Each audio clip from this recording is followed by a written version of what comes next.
আসসালামু আলাইকুম সুপ্রিয় শিক্ষার্থী, আশা করি তোমরা সবাই ভালো আছো।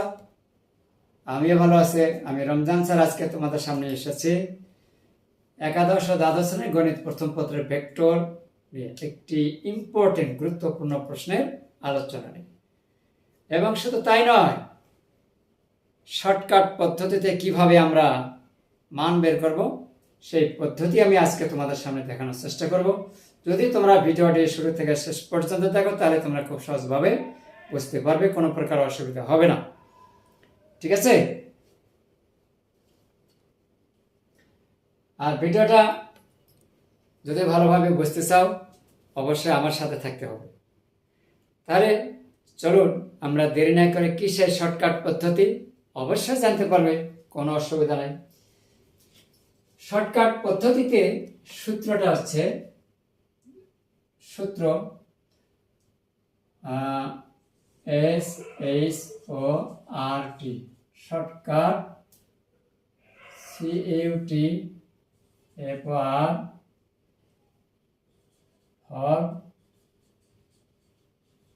ফর্মুলা। সেটা কি?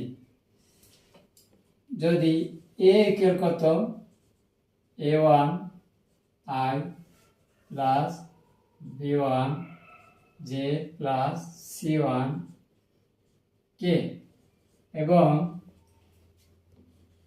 B সমান যদি A2 I plus B2 J plus C2 K হয়, তাহলে আমরা কি লিখতে পারি?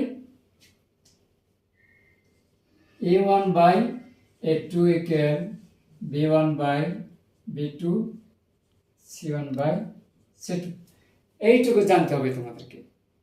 তোমরা যদি এইটুকু জানো তাহলে তোমার এখানে সলিউশন করতে সময় লাগবে মাত্র 10 সেকেন্ড, 1 মিনিটও লাগবে না। ঠিক আছে?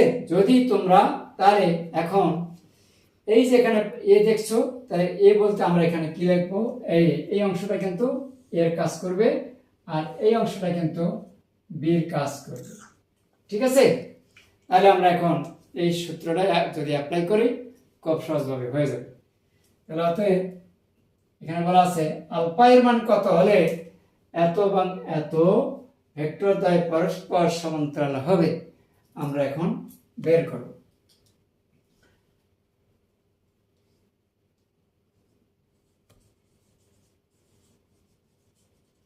সমাধান, যেহেতু এটা আমাদের শর্টকাট পদ্ধতির একটা ফর্মুলা।